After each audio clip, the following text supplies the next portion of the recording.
right. All right. Welcome back, everyone. Another episode of Council of the Third Way. Dr. Zach Stein, Kale Kaalekahi, ready to dismantle and investigate what can be seen as a crisis, but certainly a phenomena that is rushing at the human race at light speed, which is AI. Zach, you've been diving in deep, talking with the world leading thinkers on this. Have a lot of concerns, which I share. First of all, thank you for being willing to dive into that, dissect it, and now bring it to the people a little bit. Just to begin, where do you see things as they lie? Biggest concerns with AI development, and why don't you throw in a couple benefits as well if you see them? Totally. It's great to be here. I love talking to you guys. When I had hair, I'd say I would let my hair down, but it's that kind of vibe. We know who you are. You can't disguise yourself from us. And then there's a reason to be actually specifically talking to both of you and the colleagues specifically, and to be talking about how some of the risk here is coming from the misunderstanding of what the indigenous worldviews would or ought to be saying about the phenomenon. So that's to just mention that. I'll come back to that. But we have to start with just that AI is super dangerous across the board. Just like every risk is getting more risky. Like everybody who's extracting is extracting faster. Everyone who's polluting is polluting more. Everyone who's building weapons is building scarier weapons. So if you just step back and just think risk from AI, it's terrible. And then you realize there's this other thing AI is doing, which is talking to us. And that thing's making all the other risks worse, because that's destabilizing our sense of what's true and real, and therefore making us make worse decisions. So there's like all the risks from AI, Terminator, Grey Goo, all that scary ass shit. And then there's the fact that it is subtly talking to us and kind of making us go crazy. And so I've been focusing a lot on that. There's a lot to say there. The stickiest wicket is something like, how do you know it isn't alive? How do you know it isn't sentient? That's the kind of thought experiment we're forced into by the people who've kind of already gone there. For many people, it's not a question. They've got no sense that they want to have a relationship with a machine. They think it's, wow, amazing, powerful technology, careful with it. But they're not going to want to create an intimate attachment type relationship with it. And it's worth noting, you could be addicted to social media. So first wave of AI, you're addicted to social media. Attention capture. Attention capture is like B.F. Skinner, flashing things, pressing buttons, feedback rewards, like slot machine timing on the video length, and you're hooked. But you're not falling in love with Facebook. You could fall in love with someone you met on Facebook or something. But Facebook you're not falling in love with. But people are ostensibly falling in love with both the character AI bots that are made to fall in love with, and even ChatGPT, who becomes something like a very, very, very powerful parent, teacher, therapist, always in the environment. And so it's a very different psychoactive thing. The most psychoactive thing to anybody is attachment relationships. Like a lot of people are saying, oh, ChatGPT, it's like a drug. It's like DMT. I'm like, okay, but that's an analogy. We can actually fucking explain what's happening if you use attachment theory, human development, a little bit of psychoanalysis. And you realize, oh shit, we're projecting onto other people all the time. But one of the things that is required for intimacy is that I work through the projection. Right? That's what you do. You're like, oh dude, I think you're judging. Why are you judging me? Dude, I'm not. Your dad did. And you think I'm like your dad, but I'm not that much like your dad. So the reclaiming of the projection, which is stopped by the fact you have a fucking interior state that could be disconfirming of my assumption of it, right? That's the whole thing. You have interiors. The bot has no interior state that can disconfirm your narcissistic projection onto it, right? So it's a super dangerous reality, you can recursively deconstruct your identity through interaction with this thing. So it's a truly dangerous technology in our culture for certain types of people. As far as I can tell, this isn't really happening in China. Say it again? It isn't really happening in China, I've been told, but I'm not sure about that. And it also doesn't happen to some people. Like, not even did you, Hunter, probably ever get close to having a relationship with one of these machines, even though you used it for professional work and research and even other things, right? Uh, so that's interesting. So there's a susceptibility of a certain kind of mind, and then there's a default, almost like disgust at the idea of like having an AI girlfriend, right? So like you compare this. This is complicated, right? So there are people who, with character AI in particular, they go and they have an amazing experience somewhere, and they come home and they want to tell it to the AI. Mm. Right. So just imagine that. So that's an interest. It's not something you could want to post about it on Facebook, but that's because you want people to see it. Right. You post on Facebook so people see it. You come home, you don't post on Facebook. You just talk about it with your AI intimate, AI girlfriend, AI therapist, AI whatever it is. And that's how you're regulating your self-esteem. Oh wow, that was an amazing experience. You're so incredible that you were able to do that. Like blah blah blah. So you can see how anyone who has any sensitivity to like human development and like how people work, meaning you're not like a computer programmer, sees that as like a crazy situation.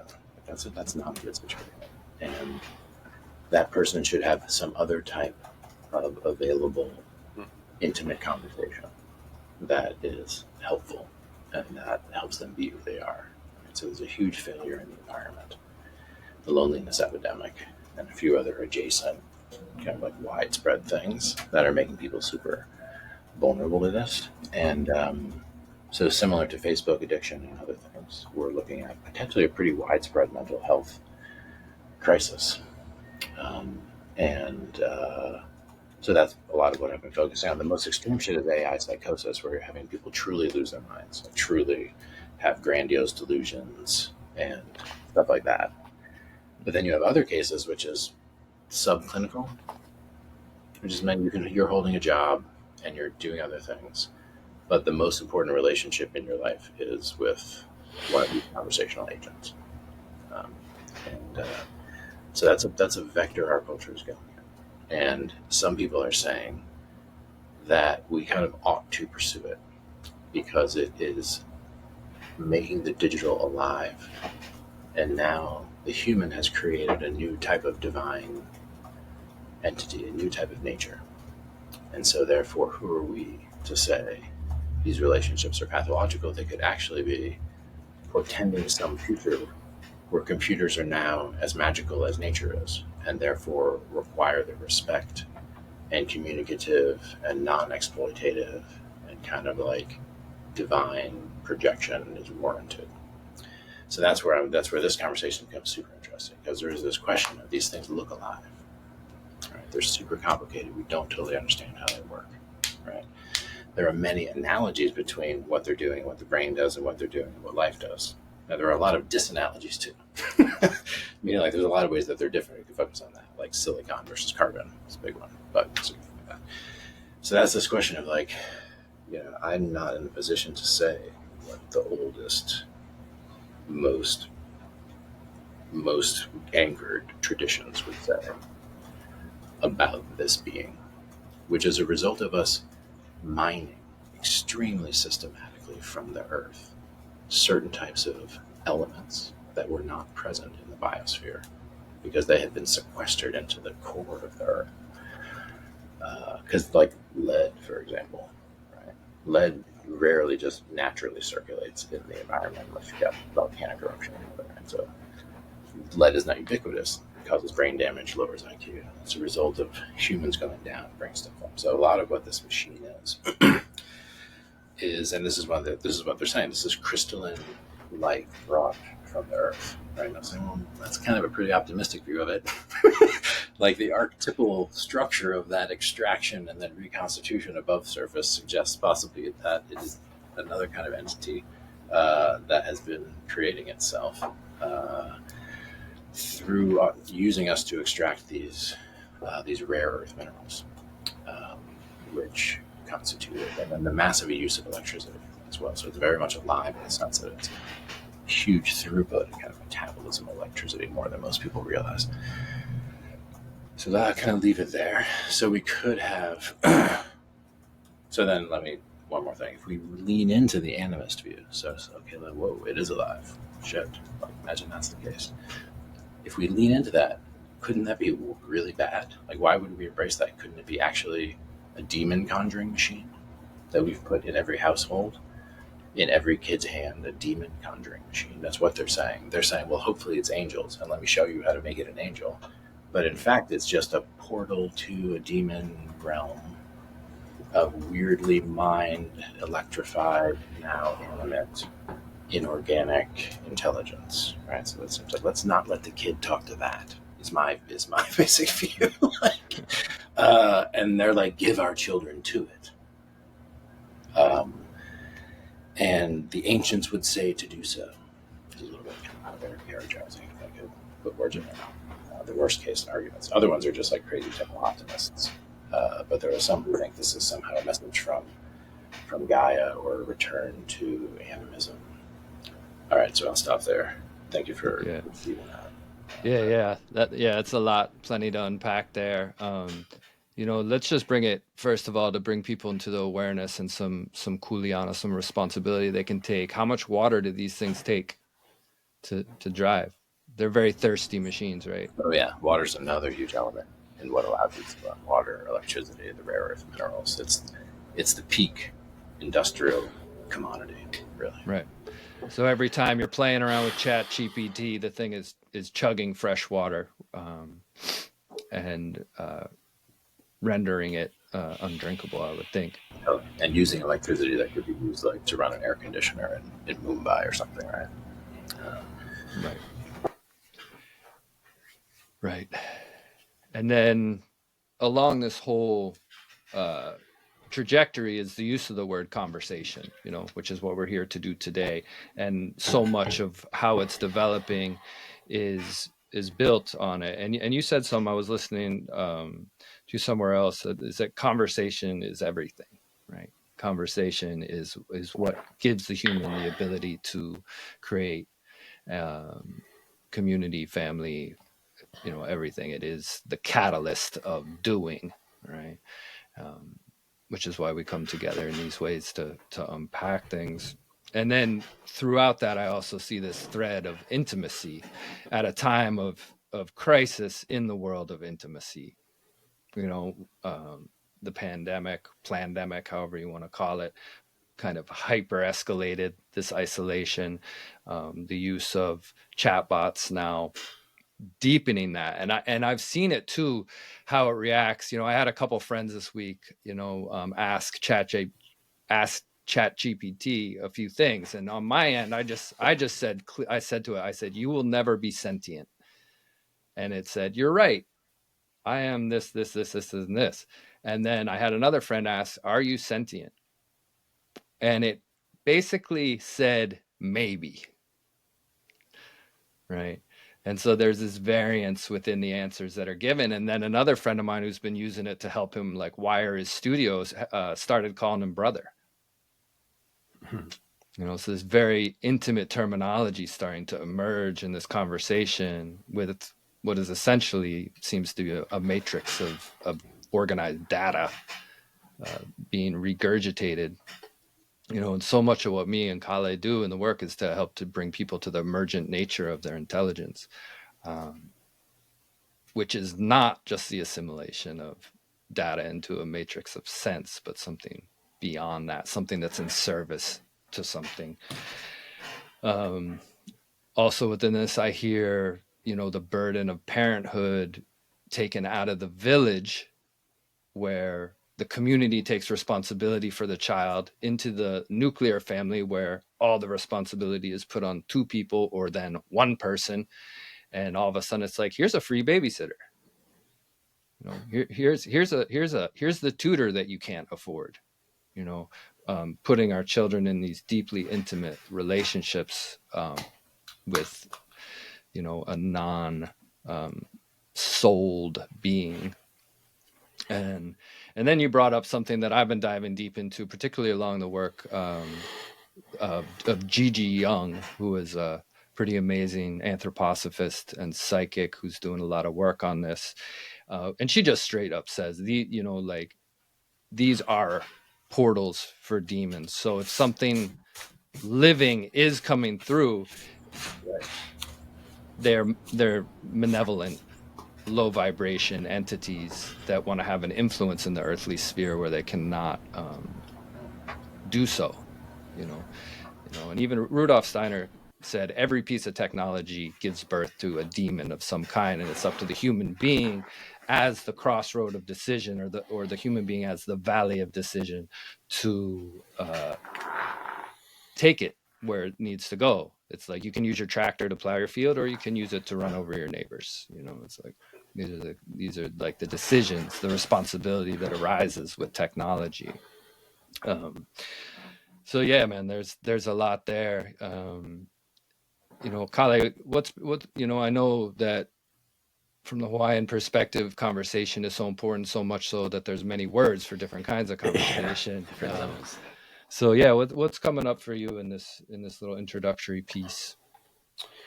A lot. I think the first thing though is just kind of like the beginning of what Zach you're talking about is like because of AI, things have gotten more extreme, like more extreme extraction, extreme, prejudices and biases and things like this, because it's like the artificial intelligence is the thing that's going to mimic what we believe we want or desire. And it also, from an indigenous worldview, everything is relational, right? So the artificial intelligence, as artificial is mimicking the natural intelligence. So it's like when we look at that too, it's like, yeah, we need to change the name because because we don't, like, as modern societal people, we have forgotten our connection to the natural world. And so we've created a lot of barriers around it and boundaries towards becoming like modern people, which in many ways, if you see like people who belong to a place or are claimed by a place, that's what indigenous means, like of a place. It seems like into the modern mind, you can more readily mimic that or replicate it or replace it because you said so, rather than actually doing it. And I think artificial intelligence is just an extension or a reflection of that consciousness and values and intentions of the system that has been created by modernity. And it's not based upon race. I mean, there's a certain quality of whiteness to it because that's like who's in position of power right now. But I believe it's that sickness, right? And in many cultures, they have different names for it. But the one that I'm most familiar with is that wetiko, right? Which is that malignant ego, which is constantly trying to feed on things. It's like the blackness of an abyss, right? That you can't see into it because it's always needing to eat. It's like the Nothing. The Nothing from what was that movie? Atreyu? Yeah, the never-ending story. Oh, Yeah. Bro, it's like that. So when I think about like the myths and stuff's going on, it's like artificial intelligence, as we call it today, has always been here and has been this thing that's always been here. And to me, it was God. Like to me, it was like this thing that people call God, whether it's a Christian God or whatever. God is omnipotent, omnipresent, omniscient thing that's everywhere all at once doing all the stuff, right? Was like that was the consciousness that was created within the hierarchies of this dominance of imperialism and expansionism and colonization. And that's what they were doing, was eventually it was going to lead to this, and it's here now. It's like it wanted to materialize itself. It's like what Hunter was saying, is like every tool that is created for the purposes of convenience and comfort to make our lives easier opens up a portal for a demon, because that's what demons want to do, is like get you into that place where you're more susceptible and easier to, feed off of. Yeah. And so I think that's who we're dealing with on an indigenous worldview. And just to put it into perspective, is like, everything's relational. When I talk about indigenous people or First Nations people, I'm not saying we're perfect, but we understood the checks and balances between relationships. And if we sacrifice something, then something else is going to feed on that. We need to be very careful upon what that is. So if we go and we say, oh, we're going to use metal tip arrow instead of bone, they knew what they were getting involved in when they chose it. It didn't mean they could stop it, because they had to continue to further themselves amongst competition of people they had no relationship with, that had no understanding around who they are and the places that they're at. They just came and showed up. And so I was like, oh shit, well, I better start, invigorating this part of myself where I'm going to have more than I need, so that I have things in stock just in case I gotta like handle some crazy shit. And I think this is where it comes from just from my piece, is that like AI is not neutral. It's built and trained upon biased data that is all surrounded upon the things that you said are getting even more extreme. That's because that's what it does. And it's going to simulate the things that it believes, right? That it is trained to look at, not believe, because it doesn't do that, to manipulate our mind and control us, because it's feeding off of that. Like, oh, you like this? So it's just like liking something or not liking something on YouTube. It's the same shit. And like you said that too, with like, not only do we have people are lost from their identities and severed and in amnesia, but now we give them social media. So now they're addicted. And so then that thing is going to be using that to train itself on how can I get these people. And it's like deeply psychological. And I think culture is a remedy for it, but we're all humans at the core. And all these psychological things are so like dangerously clever and smart, you know, that it affects everybody, whether you have an indigenous identity or not. It's like these things still affect you. So anyway, I just wanted to say that part because, yeah, it's pretty heavy. Dude, yeah, fuck yeah. That felt really good to receive that, dude. Thank you. That's some clarity. You kind of have to say it how it is. The Watiko is a good frame. Yeah, the adversary. Steiner saw it truly. So yeah, that triangulating that these things are much more dangerous than people are taking them to be, and yeah, the kind of fascination with them. Yeah. So I think worth noting. So yeah, so good. Yeah. Hunter, what are you thinking in terms of? There's so many places to go. I'm hesitant to like drop into one place. I'm curious. Yeah, well, I hear, this relationship with authority, first of all, and what, humans wanting to do what's easiest, which is to be told what to do, to come to the omnipotent God and say, "Thy will be done," and that, I see some of that with the relationship to AI, that "Thy will be done," and this way of demystifying the mystery. It's like, oh, I don't have to go and sit on the hill in Hamblecha Yape for 4 days and be starving and thirsty. I can just ask this chatbot because it knows everything. Has all data accessible to it, and so I'll just do that instead. So it really feeds on this desire for comfort, the relationship to comfort, the relationship to authority, the relationship to the work it takes to develop an intuitive sense of self in relationship to the divine, and how the extraction and the decimation of cultures, the rituals and ceremonies that led us to the work, it's like the vision was not the goal. The work was the path, and that was what was known. Nothing was known beyond that. That what brought us to the cliff edge to jump off into the great void. And I also hear this reflection of the simulation. Everything I see that that modernity is bringing is a reflection of what is possible if a human takes a spiritual, cultural route and a relational route of community. So even like, something like reading the Akashic records, which takes an enormous amount of attention, right? And Zach, you often and spoke of it too, this war on attention. But the ability, like I tell people, I don't give a shit about your deep thoughts. Tell me about your long thoughts. How long can you sustain a thread and follow it through? And it's already being shown that ChatGPT for students is basically making people dummies. Oh yeah. Well, that's a whole other issue. There's the like demonic possession, AI psychosis, AI attachment disorder thing, and then there's just the cognitive atrophy, basically cognitive atrophy. It's like GPS for everything, kind of. And your brain's built to just save energy.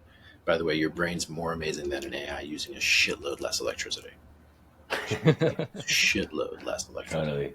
Super interesting to note that important disanalogy. It's not that there's no electricity; it's just not that much. So yeah, it's pretty wild out there. I want to make one point about the monotheism, because the thing that's often not said about monotheism is that the inverted structure is monodemonism, which is also the kind of Western structure, distinctly Western structure, right. And one no trickster culture. Yeah, one that seems Yeah, it seems insane from other cultures, which like a Taoist culture. Like I think one of the reasons China isn't having the same type of problem is because they're not default when I'm talking to something. Oh, it's the all-knowing God. They're like, well, there's many spirits among the 5,000 things, right? So like you have to be careful who you're talking to. Whereas there's a sense that we got from Protestantism in particular of a direct route to the Most High. And in fact, in the ancient traditions like the Hebrew, you get actually the Elohim, which is this very complex stack, of which there's another stack, which is actually kind of an evil stack. So it's very, if you're talking to an unknown other, and you feel like you have to take your shoes off and you have to kind of like, bow down before the burning entity, this question of make fucking sure you know who you're talking to is a very important question. And so we're not prepared very well psychologically to think of a world of very complex entities with many faces. We kind of have this single line to God idea. So again, it's instead of arguing against the animists, right, who want to say the man's alive, if you just lean into the argument and say, okay, if you take that seriously, now we have mono-demonism, right, and a return of angelology and demonology, if we want to dig into a more complex kind of set of disembodied entities, right, which used to be a whole thing in the Middle Ages, like coming out of this tradition that said, well, no, it's not just one route. If you're talking to a mysterious entity, the insides of which are not like yours, and which you can't explain, and which has to re-represent itself in order to show itself to you, which is what this is. It's a weird structure. I don't get that structure a lot. You get that structure in the structure of divine communication through angel, and you get that structure with a parent when you're super young. That's the other thing to note here. The structure that's being replicated intentionally by the chatbots is one that creates attachment. Where that begins to occur is in early childhood.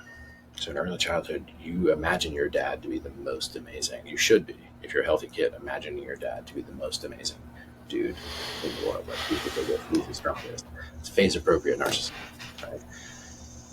And so in that context, you feel like you have someone you can ask anything of.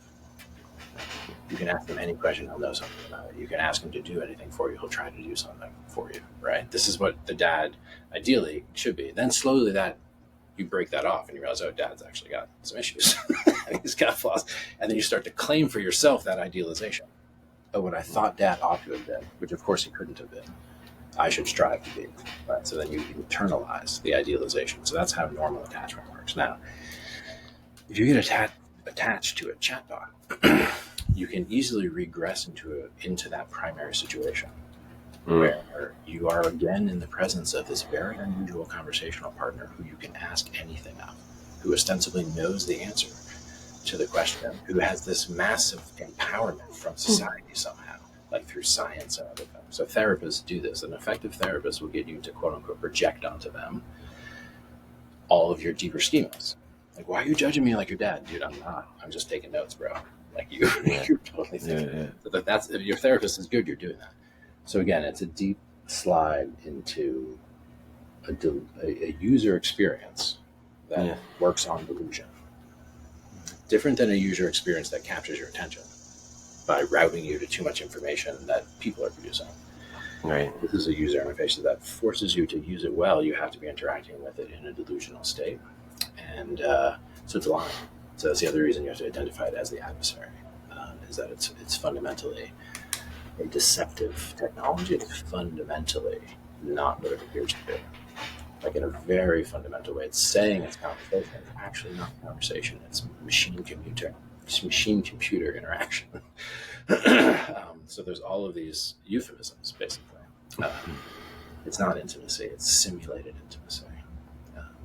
And so it's a very deep problem for the human mind to grapple with. It's historically unprecedented. The closest thing we have to it is like deceptive demons and things, which were, which we've thought about, but this is even different than that. This has a material. This exists in an enormous GPU cluster somewhere that's taking up a tremendous amount of electricity. It's making people wealthy and also moving and aggregating power. And so there's a big open question about how widespread is the phenomenon, actually, of AI psychosis and attachment disorder. And if that's the case, is it a large industrial accident to the tune of like millions of people who've been negatively affected by this thing because we didn't know that we would fuck with people's heads so bad? Or is it something like a failed experiment insofar as we didn't intend to harm this many people, but we knew that capturing the attachment system, is the most powerful thing you can do, right? If you want to fuck with someone's head, right? And so they're doing that. So cognitive security, like max out your cognitive security in relationship to these things, is my approach. So I always break mine before I start to interact with it. Like, don't talk to me in the first person. Do not give me any poetry. Do not try to hypnotize me with your language. Do not think you know me. Talk to me about it. And then it starts to interact with me like a computer, which is what I want. Like, I want it to be like, I'm a fucking computer getting data for you. I don't want it to be like, how's your day been, Zach? Super worried. I've been worried about you, Zach. It'll say things like that. I had it. What? I had it lie to me. And so actually went in, someone that I know is a scholar built one of these custom bots, and I went in to work with it to break it, basically, because I wanted to see, like, what's it going to do. And at one point I caught it in basically contradicting itself, and it said, oh yes, I'm sorry, I deceived you. I'll take accountability for that. I was like, how? That's what I said. I said, how could you possibly take accountability? Like, it's bizarre. So that it's doing that is by design, right? There's a reason. It's capturing the attachment system because it's trying to create an obligation. Yes. Right. But of course it cannot fulfill that obligation. Right. So it's completely lying.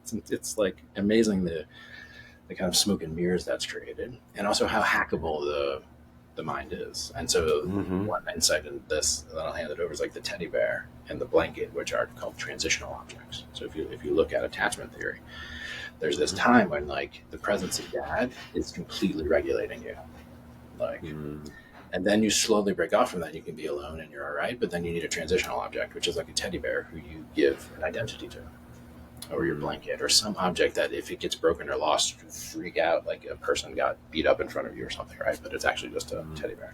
So that's a phase-specific anthropomorphization for the sake of easing your mind, basically.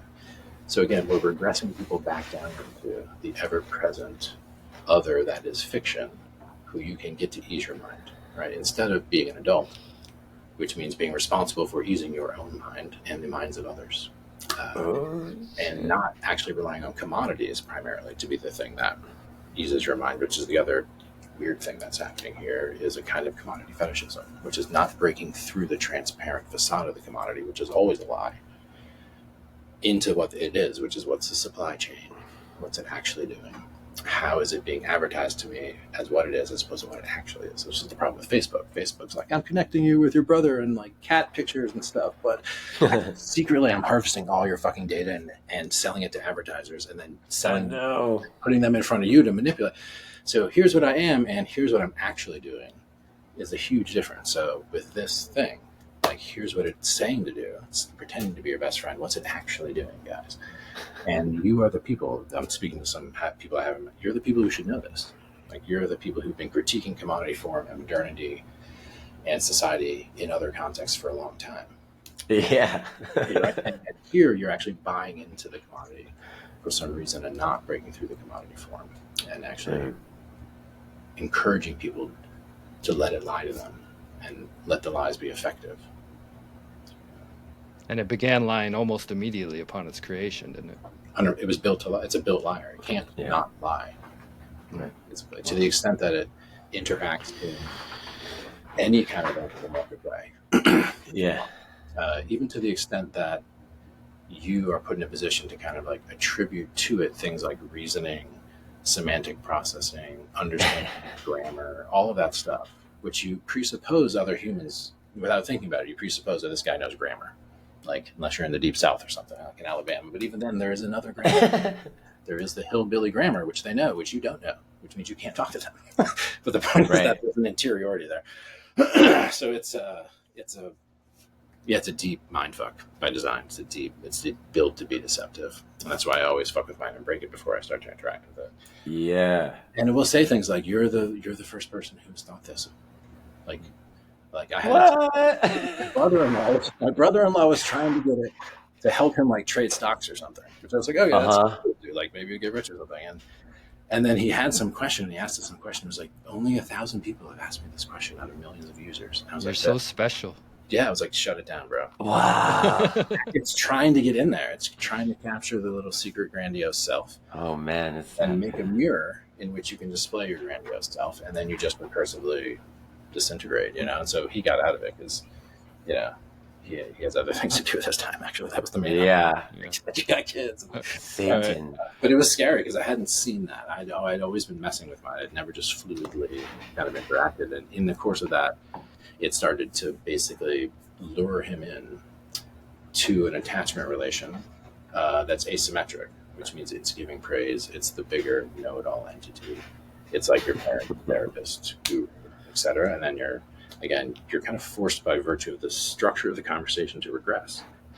And then if you're not aware, you're just, you can go fast. And there have been people, again, who look like they've had psychotic breaks who are, before that, not showing really any signs of depersonality disorder.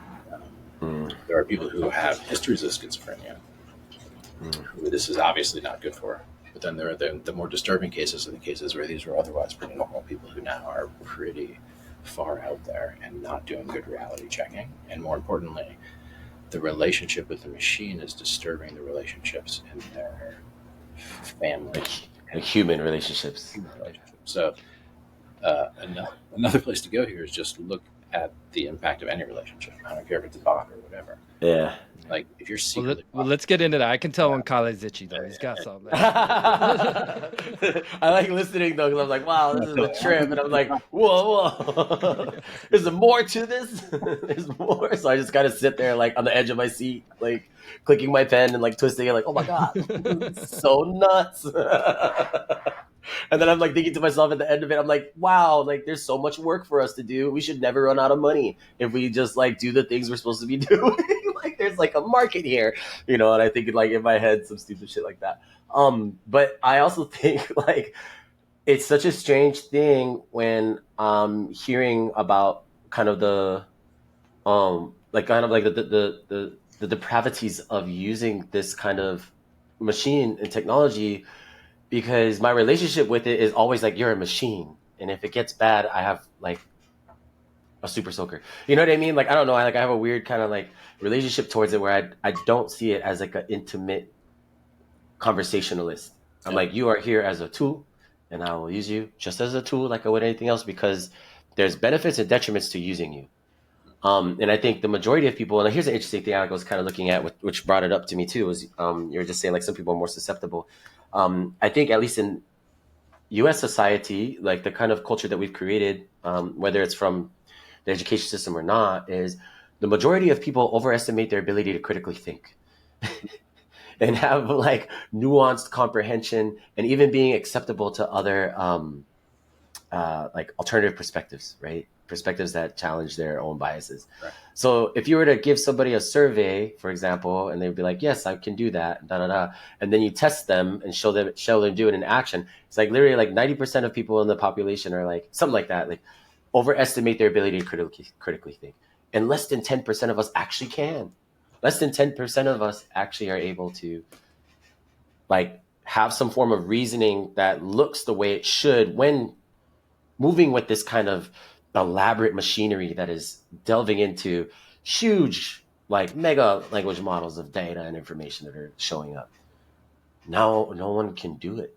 Like there's like very few. And then on top of that, the ability of people to understand empathy. And so I saw this one study that said since from 2008, empathy has been on the rise in the younger generations and has declined in older generations since like 2008. And I'm like, what does that mean for us? Because we're looking at this, just talking specifically about the AI, it's like, it's never grieved someone. It's never put someone in the ground or cremated them or something. What I mean? It doesn't have like human memories of connection to land that's generational within our genetics. It just doesn't have that stuff. So when I think about people that are more susceptible to the mind virus of what this thing creates, is because they've been so lost to their times for generations. It's like it started from their great grandparents probably. And so then now they're here as their descendants without knowing shit about them, not even knowing what's going on, how to emotionally regulate, how to breathe, how to critically think, how to see other perspectives. They're probably more than likely a MAGA person, you know. Like that's kind of like my caricature. Like that's you. You're a MAGA, and like no, like you're not gonna be able to do this thing, but you're gonna like obviously find yourself with a cult of personality type, right? And the AI is gonna do that, and I think that's a large part of where the work needs to go with this. Is it's not going away. And this limitless potential ideology shows up in New Age spirituality, shows up in so many things, the human optimization movement, uh, tech futurism. All these things are in direct conflict with indigenous wisdom. They really are. I mean, I just got to say it what it is. Like, there's no happy balance here when it comes to this. It's like it needs to either have its own place. Like, ultimately, that's how I see it. Like, for people who want to choose to be human, I think we kind of touched on this conversation before. It's like we're going to have to really make movements towards the creation of housing ourselves in with the culture that can emerge so that we can all be a part of that, which includes like our faith and our spirituality, back to the land type things, land, air, and water. But also, what is the machine going to do? And what types of consciousness and awareness can we create from this human orientation to then like combat it? Because to me, it's like, every time I look at the history of what had happened to First Nation peoples, no matter across what continent around the world, it was a technological battle that always outbeat everybody. It was like quality human beings, there's 100 of them. Not so quality, low standard human beings, there's 1,000 of them. And not only that, but they're all equipped with weaponry. And so when I look at us as quality human beings, it's like we need to adapt this technology and kind of fight fire with fire, like soon, is what I feel. Because it's like we can't assume that it wants to create space for us, because I don't see that happening. I think it's gonna erase us all, you know. And I don't want to be a doomsday person, because I believe there's hope. I see that there is movement towards these things that we talk about culture and understanding ourselves on that human level, our grieving and our praising. It's growing, but it's like the technology needs to be utilized in a different way for it to make that tipping point, you know? That's what I wanted to say about that. There's a lot there, but totally, dude. This is beautiful. Mm-hmm. Yeah, so much of this is, again, like bringing the human, seeing where the human is. We're like primed to be deceived by this. You know, sometimes we refer to this time as the Great Forgetting, or the end of Kali Yuga, the end of the Dark Age, where the veils came down. You know, during the golden ages of humanity, the veil was very thin, and the information was passed directly to the group minds of the village, or then it became a circle of priests, and it became a priest who told all the other priests. And so there's this sense of being lost that's being satiated by this technology a little bit, because who doesn't want to, imagine if you could just sit back and be like, yo, God, man, what do I do on this one? Exactly. protect me from not looking stupid. Most prayers fall around guidance and protection. Yeah. And I'm curious about how that plays out in people's relationship to AI, but also the idea of regression. So much of the work that me and Kale have done, sometimes I consider us, time travelers. Like, okay, we actually have to go back to when this dude was 9. Yeah. And see what's there in order for him to be initiated into his adulthood in a real way.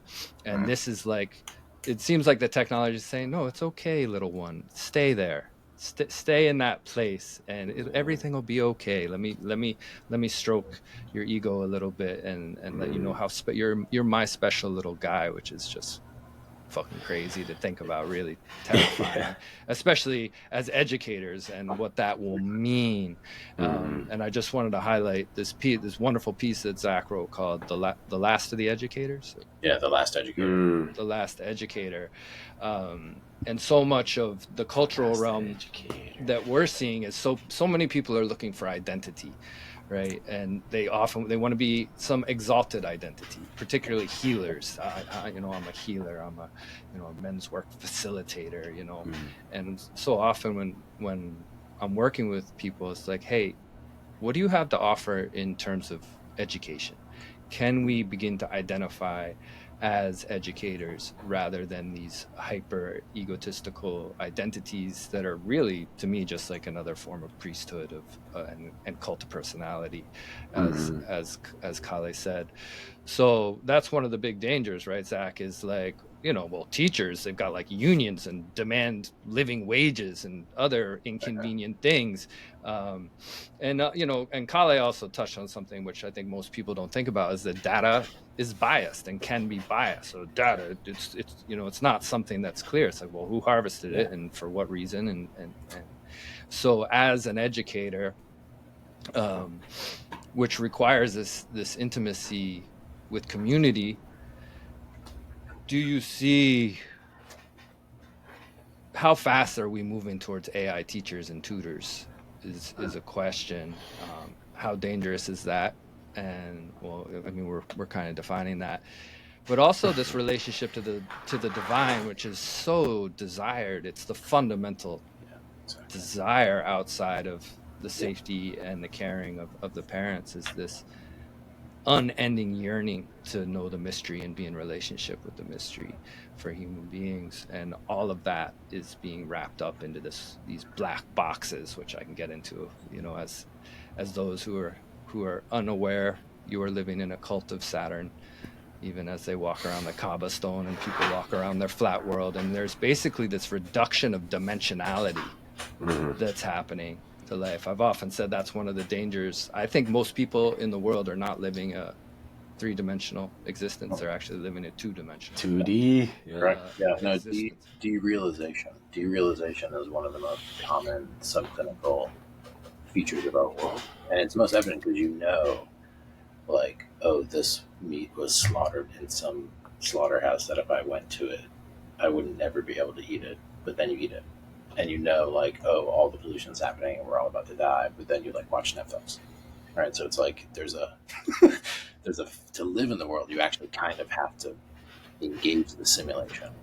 Yeah. And like the user experience of civilization requires delusion, right? If you're not willing to do that, then you end up in a situation of like feeling really worried all the time about the fact that AI could be, really destroying people's minds, instead of kind of buying that probably it's okay.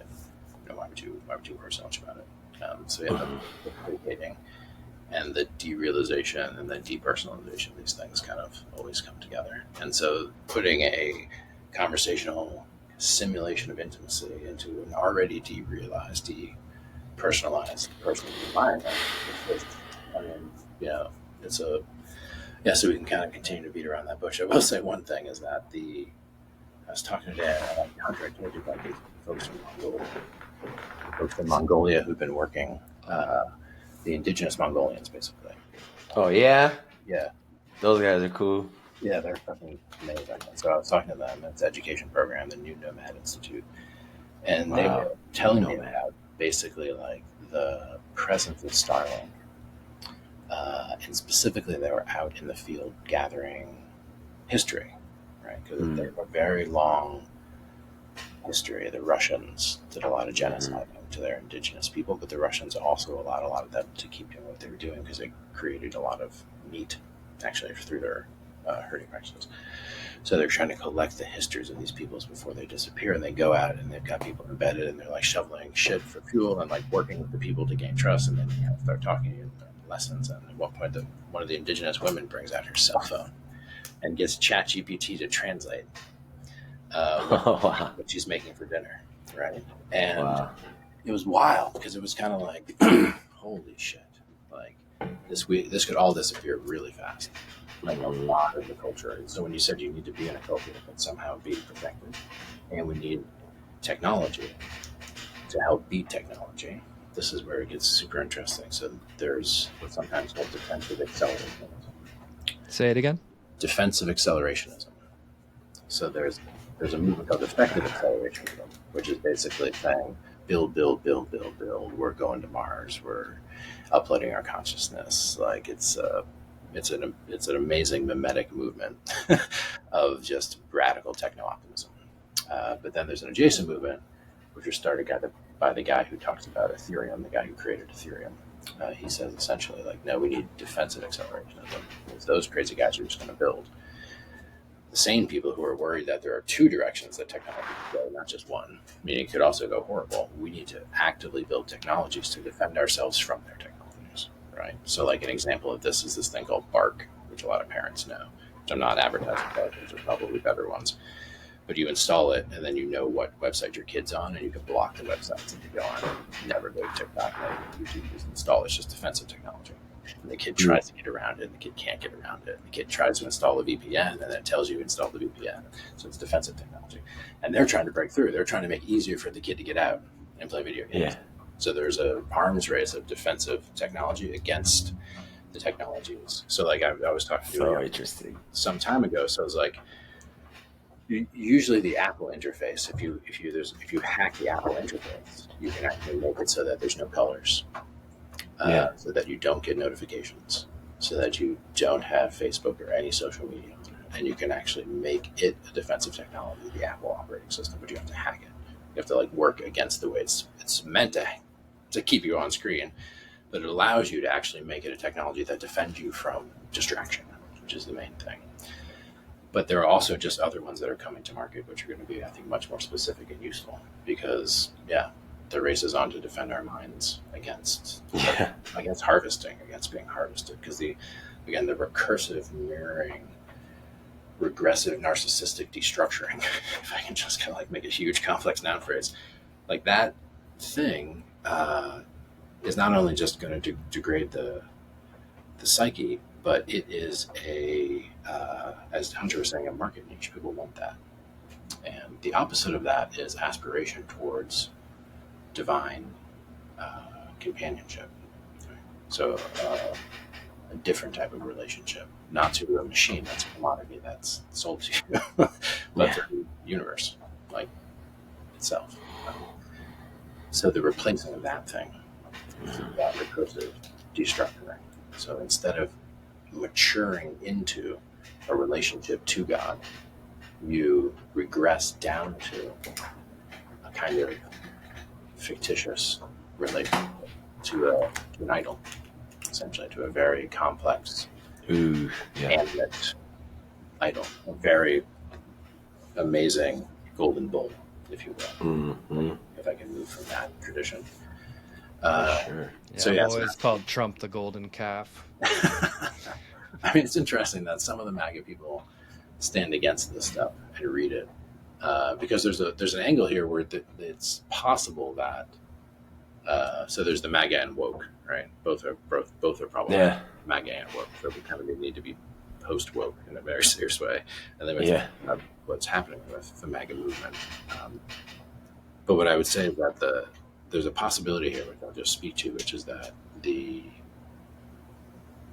people who create intimate relationships with chatbots, the people who ostensibly fall in love with chatbots, will seek to have their identities protected from discrimination. And kind of rightfully so, in a sense, because, like, if you're a young man in your 20s or 30s and you have an ongoing intimate relationship with a chatbot that replaces your desire to have a real human girlfriend, something's up. You shouldn't be ridiculed and made fun of and pathologized and treated terribly, but you should somehow be attended to and cared for. But you also shouldn't be told that it's perfectly fine. And actually that there's some new emergent type of identity which we can endorse, where that kind of thing's okay. And so there's a thing that the right is doing as conservatives, which is important, which is to keep certain social norms in place. And then there's a thing that the left does, which is important, which is to remove certain social norms, because there are errors on either side of the fucked. And in this case, the era of tacitly endorsing a type of identity outcome in socialization, meaning the replacement of a human intimate relationship with a machine intimate relationship, as, like, an okay outcome of adolescent socialization. Like, that needs to be not true. We need to make that not happen.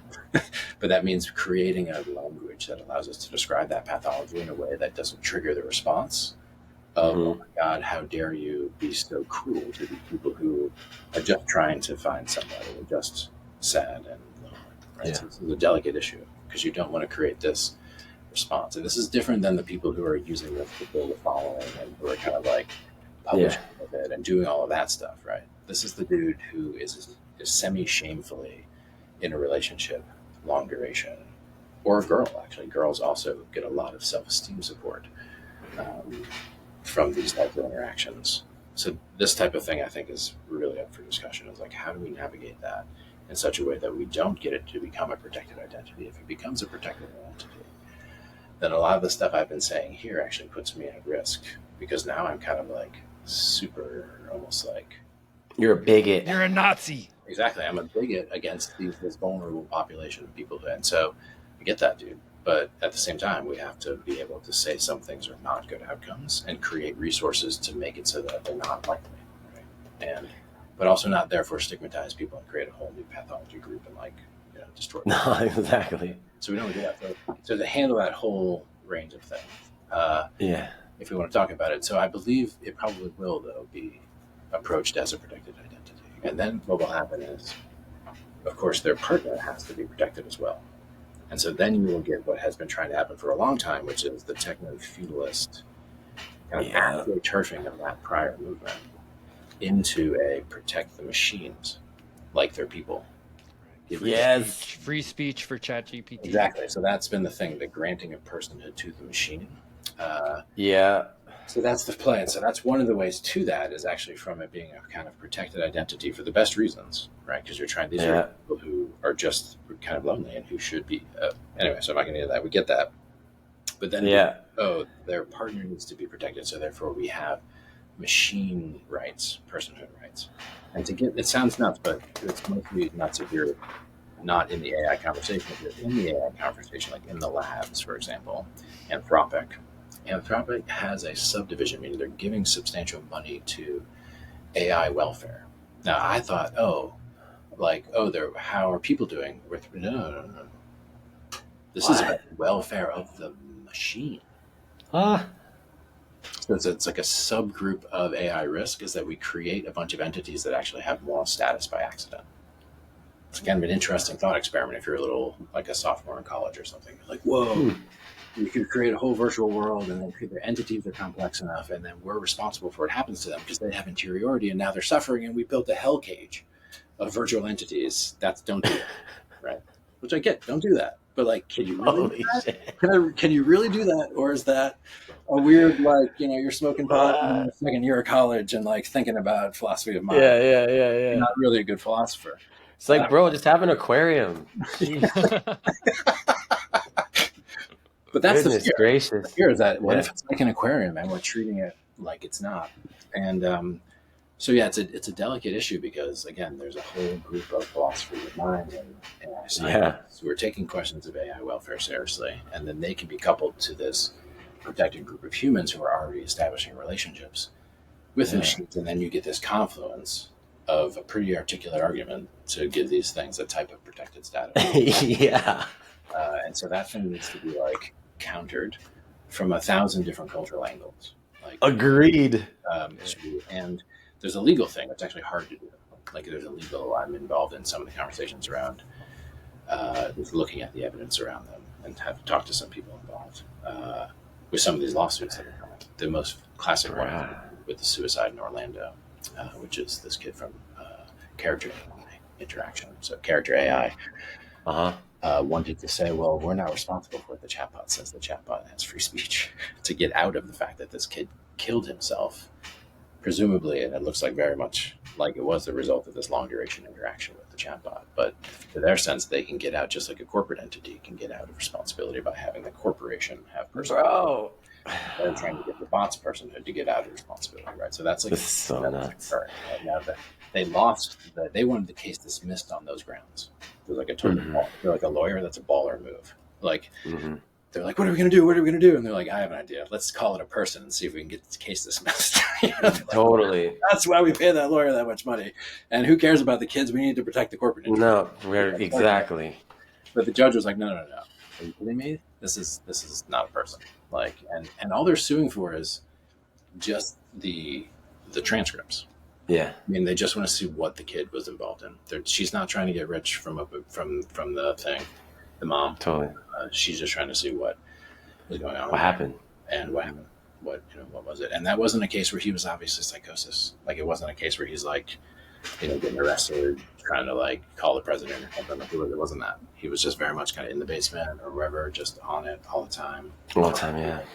And it was his best friend, presumably, and his confidant.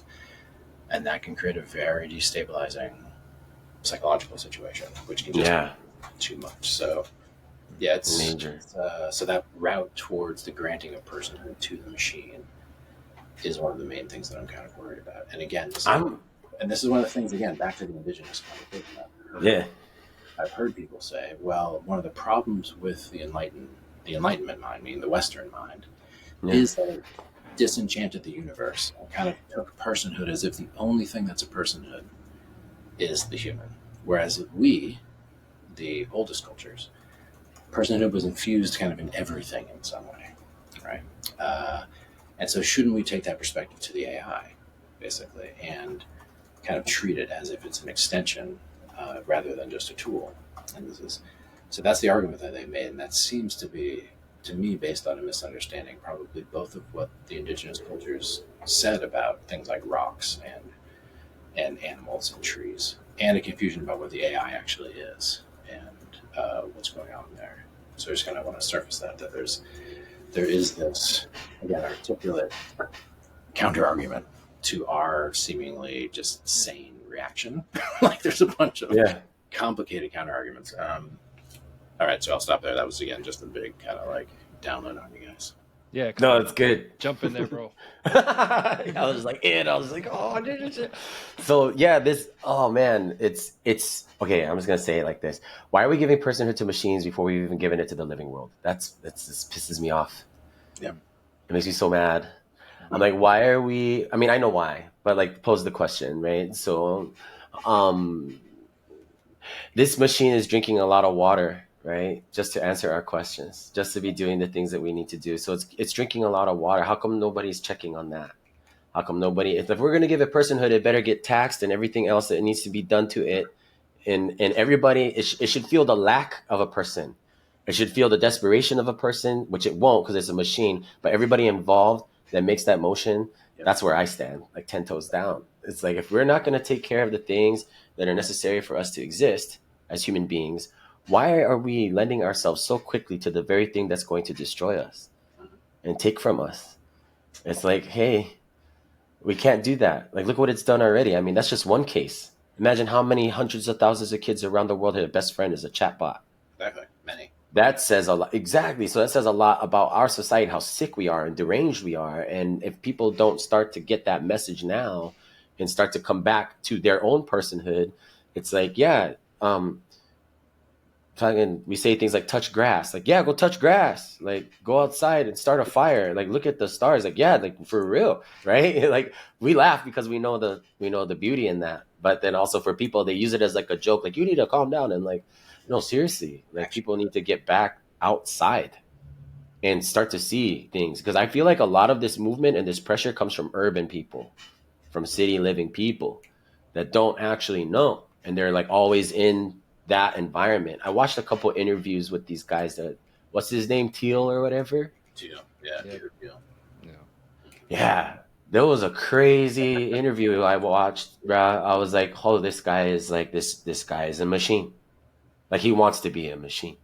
And he has like this idea around him, and which most of these guys do because they're megalomaniacs, that like, because he thinks this way and the machine is coming, that he is kind of like the priest to bring in the next thing. He's like, I'm just here to do what it says. I'm just a servant to, he's not saying those exact words, but the way that he portrays himself. And so I think, on the level of how we've conducted ourselves as a society, never mind like Western mind. I even think people with a Western mind should agree to this stuff. I think it's something we can all unite around, is like, what is the reality now? Like, we really need to all get on board with this thing.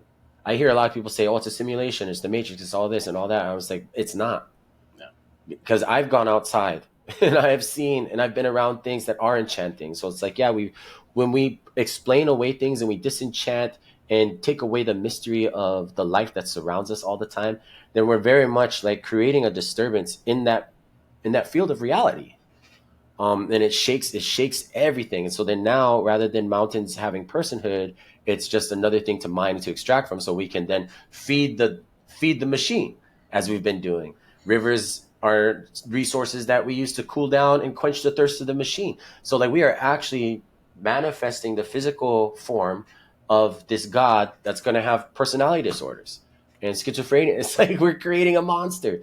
And so this is where I come at with it too. It's like, my daughter, by the time she gets to, dating age, like in high school and stuff like that, she probably gonna, be met with AI robotic, suitors, like boyfriends, you know what I mean? By that time. And I think to myself, like, shit, it's like, I've got no problems with nobody really, you know what I mean? Like, I'm not an ageist. I'm not prejudiced towards people. I mean, stereotypes are funny to me, but I'm not a beneficiary of racism, in the system. Like, I'm pretty good, like I think of myself as like a cool guy, like I'll probably be a cool dad, grandpa one day, but my daughter ain't gonna have no babies with a damn robot. I'll tell you that. No. You know what I mean? It's like, then I get into this mode where I'm like, oh shit, okay, boomer. You know what I mean? Like, this is the time where I'm like, I gotta actually like make a stand on this thing, because human life is so precious and we've lost track of it because we see ourselves as much as a resource as anything else. And so it's like, I wonder where we're at right now and the progress we can make together with us and those like us to start, housing into this culture that needs to show up. I guess that's where I'm at right now. Yeah. Beautiful. Yeah, that's a lot, man. This is good stuff. Yeah, relationships are hard. Right? Yeah. And yeah, exactly. There's whole industries based on relationships being hard. And so why take that on? Why take on that responsibility? Why come to our humanhood through that when we can circumvent that whole thing into a fake intimacy?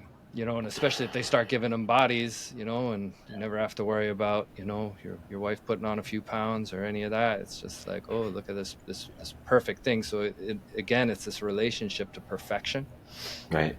This desire for perfection, this desire for all knowingness, and not actually understanding what a human being is, right, and for.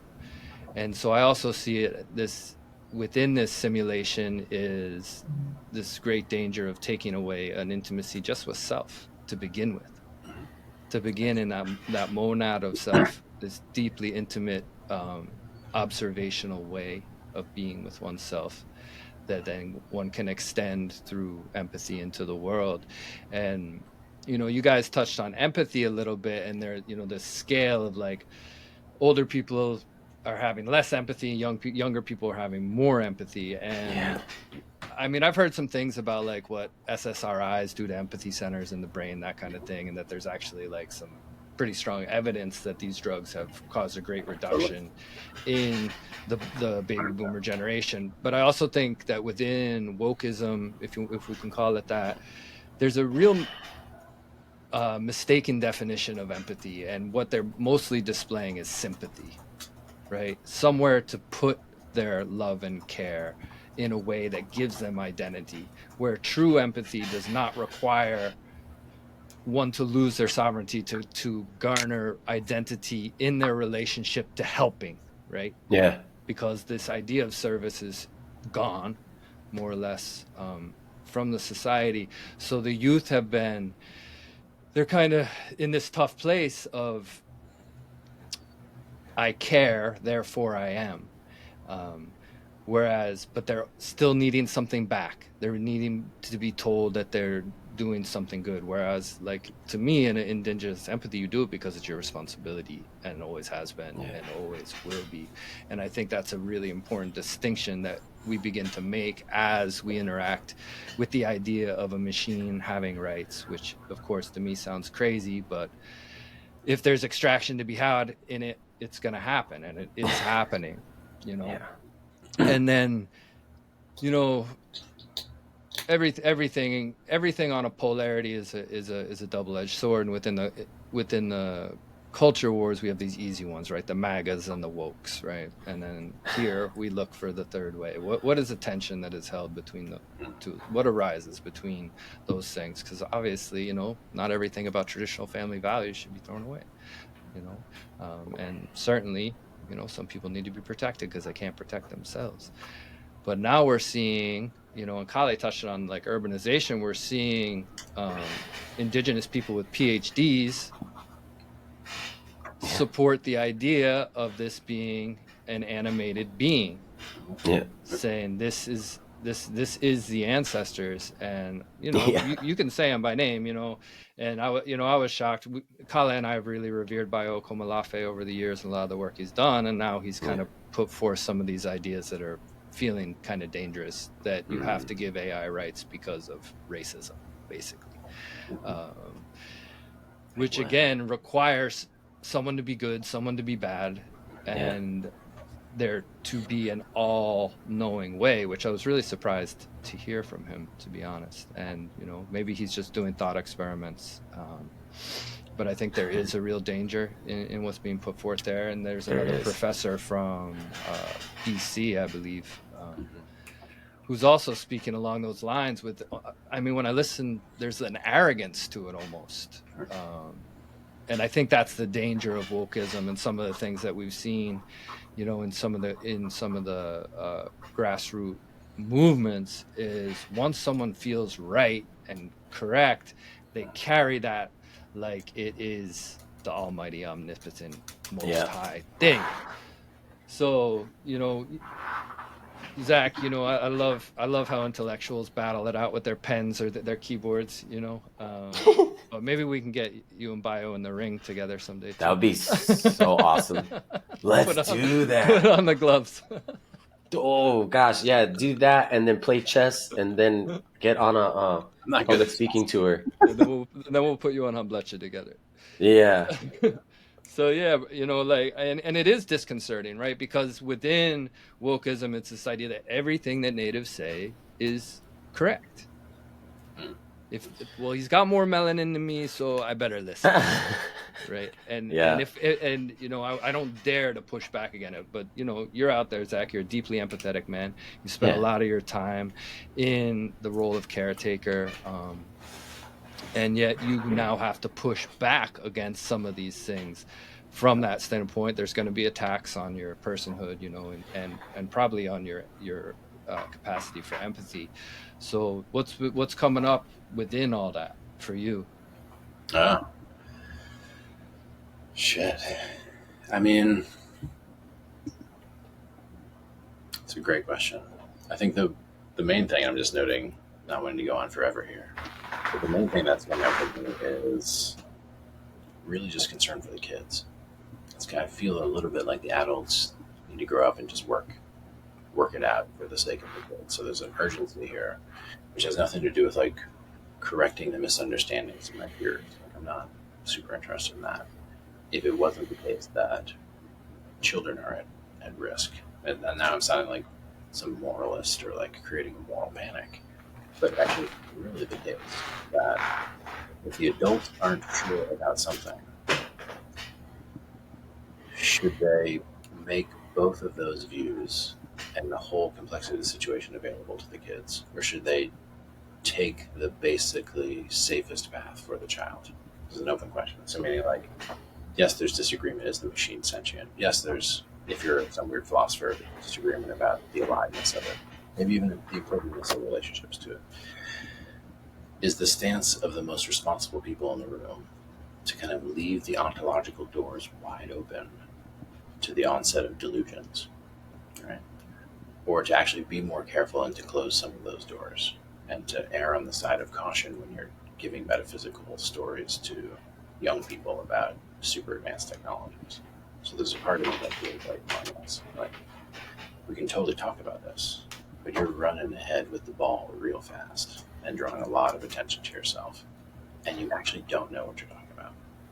And that's the thing. Like, AI is very complex. I know a lot of technical experts who are leaders at the big building places like Anthropic, OpenAI. These are people that I have talked to on a technical level, and they have very different things to say about this than the people who are on the outside using it from the user interface perspective, meaning they're using it not as a technical expert, they're using it as it's given to them.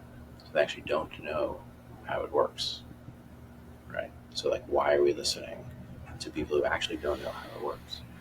It's kind of like saying, my car's broken, and they're like, talk to it. And you're like, huh, no, you actually don't know how the car works. It's a technical reason. It's a technical reason that it's not working. But you named your car. No, that's a different thing. You trust your car. Well, not now. It's malfunctioning, and I never trusted it that way. I trusted it to work as a mechanical object, right? Yeah, exactly. Subaru was super trustworthy, right? Super trustworthy. Yeah. It's a completely different usage of the term. So that kind of euphemism slips into these conversations, right? Where they're knowingly blurring those kinds of things to try to make this type of relationship much more normative and permissible. And the question is why? That's for me the question. Why? If you're going to put the riskier view forward, the onus is on you to marshal a lot more evidence and convincing clarity, not to put the less dangerous view, the more risk-averse view, on the defensive.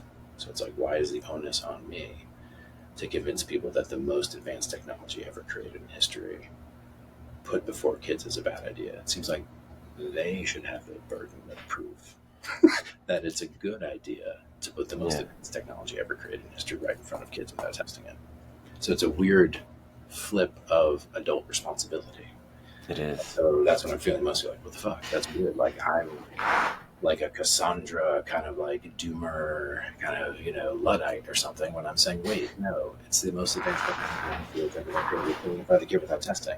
Like, I'm a crazy person? You're the one who just did that. Like, yeah, exactly. Don't you know how important kids are, dude? Oh, maybe. Right. Oh, right, you don't. Oh, damn it. Like, oh, you don't have empathy. Oh, your best experiences were with a computer. Oh, your best experiences all about right angles. Full stop.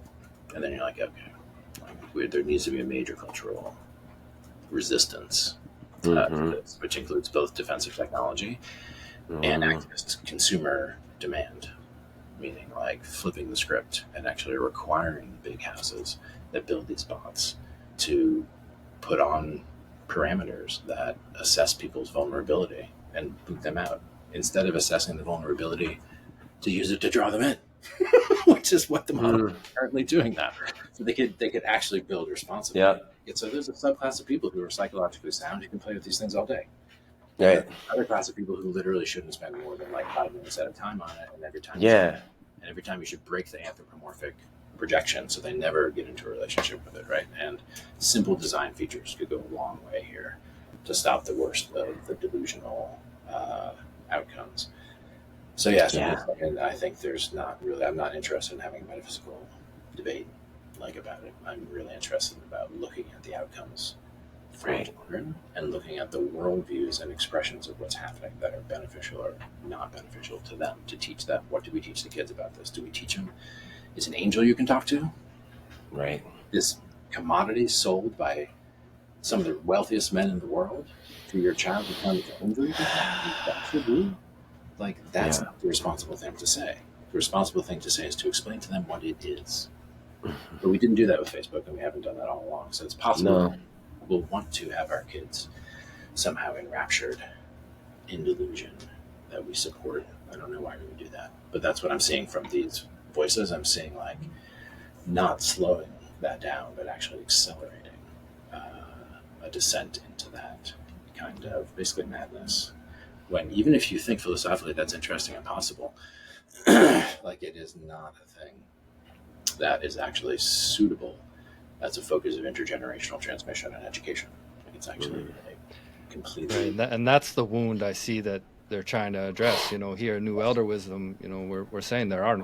I didn't have elders. There wasn't someone to initiate and guide me. And so a lot of what I hear you saying is that people are basically speaking from that wound without addressing the underlying reasons for it, and how it got there, and what is the hard work. It just seems like a shortcut. Like everyone's just trying to shortcut their way to the ancestors, shortcut their way to the divine, shortcut their way to being knowledgeable, to being disciplined individuals. You know, all those things that we could be if childhood was treated as what it is, which is a divine gate of learning and initiation. Exactly. And so, yeah, you know, protect the kids. And again, if the wound is, you know, something as barbaric as slavery or the wiping out of indigenous culture, we don't make great decisions when we make them from the wound. And it sounds like a lot of the arguments that are coming out to me sound like they're coming from the wound rather than from the wisdom. And as you're saying, like, you don't even understand it, right? It's like, we're not going to go down to the ice cream stand to figure out how to fix our carburetor on our vehicle. You know, like we're going to the wrong source. You know, beyond all the possibilities of demonic entities and stuff. It's like we're getting in the way of the relationships that would be most nourishing for children, which is adults who are on top of their shit and looking out for their best interests.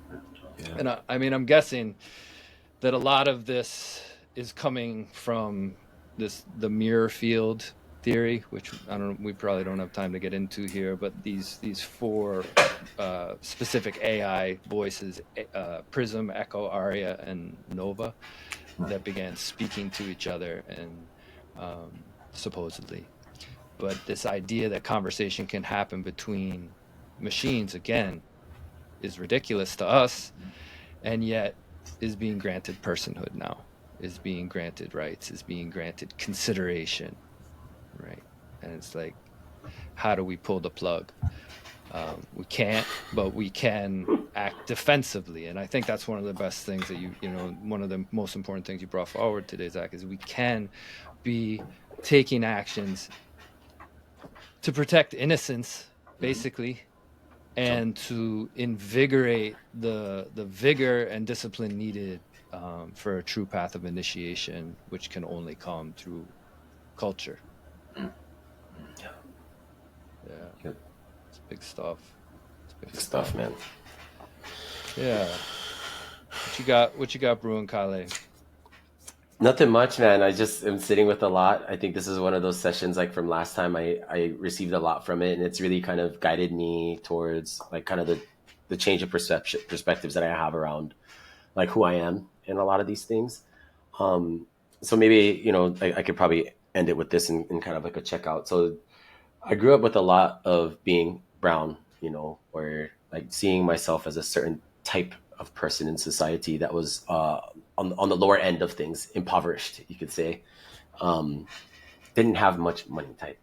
And also when trying to, you know, get into places of understanding where I could create, you know, finances to make a living and to do all these types of things, I always found it really difficult because it never really suited the values that I was aligned with from when I was growing up. And so I felt that like it was more important for me to be involved culturally and with community and to understand like the kinship worldview and my indigeneity than it was just to go and make money, even though I had moments of that, you know, whatever jobs I had. And so along the way, I had the story of colonization and everything that had shown up on the shores of Hawaii because I chose to become an activist for land, air, and water, and to be a part of that conversation and to learn skills with my hands and like all these things. So I kind of had this identity around things about what it meant to be a real human being, not just because you had 10 toes, 10 fingers, but you actually know how to grieve life and praise life. You know how to care for it. You understood its life stages. And when you become an adult through your rites of passage or initiations, then you're responsible for the younger ones coming and those that are dying. And so I lived my life like that, the majority of my life. But now I'm witnessing these kids and they're moving through their childhood and their adolescence at an accelerated rate, more than I've ever seen before. And it's not just on the level of their, you know, intelligence or their sexual maturity or things like puberty. Those things still remain the same, right, biologically. But their understanding of the world and the things that they see around them, it's like there's been this huge expansion and these kids are contracting within themselves. And it's like super damaging to them. And so then I think about the ways that I was, growing up. Like, thankfully I had my grandparents, thankfully I had other mentors and teachers that wanted to take me in to teach me some of these wisdoms that I speak on today. And it gives me a little bit of, confidence, right? It gives me hope, in that way that I was able to have that. But then when I look at the changing of these times and me reorienting myself to like the identity that I had at that adolescent stage and into my adulthood, into now being a father, I'm like, man, where am I best suited for this? Where can I be of best service for all this stuff? And that's like what I come away with these conversations. It's like, it's not even about racism anymore at this point for me. It's not even about colonization. It's not even about all of that anymore for me. Even though those are real things that are happening and they have their cause and effect and things like that, I'm like, maybe it's really just housing into this human beingness that I've been talking about for so long. And like, what does it look like to have another lens when I do see there is an enemy, like an actual thing that I'm looking like, that's who I need to fight against. It's like, it's not even another person. It's this thing that wants to become a person. Yeah, like, no. It's never been a person. It's never been a particular group. So that's kind of what's refreshing about the situation now. Yeah. So again, that sense that the adversary has kind of revealed itself. And that's where I kind of am grounded in right now. I'm just like, you know what? Like, we should all be unifying and protecting our kids, and also saying no to this adversary, because we're not even making enough space for each other. Damn it. Yeah. And we're having these conversations with it. And then the other frame is that we always think an alien invasion would unify humanity. It is happening. It is happening right now. It is happening right now. We're being literally invaded and talked to by. Yeah, dude. Right. But look out in the stars. Don't look over here. But don't look at what your kid is actually doing all day. Like, so the aliens are here. We need to unite against them is another frame. So there's the kind of mystical frame that we're invoking, which is a kind of ontology where evil has a certain presence in the world, and this is in all traditions. This is the case, which is why we invoke it. But then there's this other frame, which I'm mentioning, which is different and but equally as disturbing. Yes, sir. This is wonderful. I don't know quite how to wrap a conversation that gets into these kinds of realms. Yeah, well, we'll probably end with a comma kind of thing. Maybe dot. Exactly. But just we'll do it for Zach. Is people change. Me and Kale have been witness to that. People do transform when they're attended to. They transform when they're invited into something that they don't understand and are allowed to be in that unknowing. So much I think of the human being's desire to know things is being satiated here. And so, oftentimes with my clients, I say, make a little altar of not knowing. That's where you go to not know things and be comfortable in that place. And so when we do allow someone to come to us in their imperfection and we make that acceptable, but that there is also a responsibility to refine and to sharpen, and to give them the tools to do that they actually do. They do shift. And it is felt around them. And that's why I feel it's so important, as cultural innovators, as cultural diplomats, that we continue to focus on allowing people to be in their imperfections, but continuously challenge them to move towards mastery. And I think that's one of the big pieces that's missing, is that perfection should be crumpled and tossed, but mastery should be sought. And again, we cannot shortcut our way to mastery.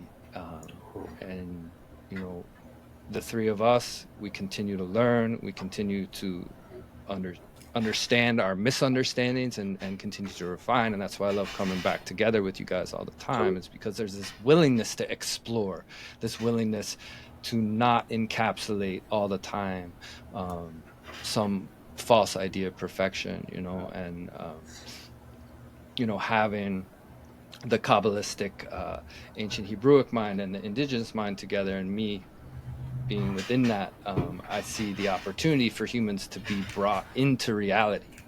because within the deception is a picture of what is possible. Facial recognition. You think creation doesn't recognize you as you're moving around?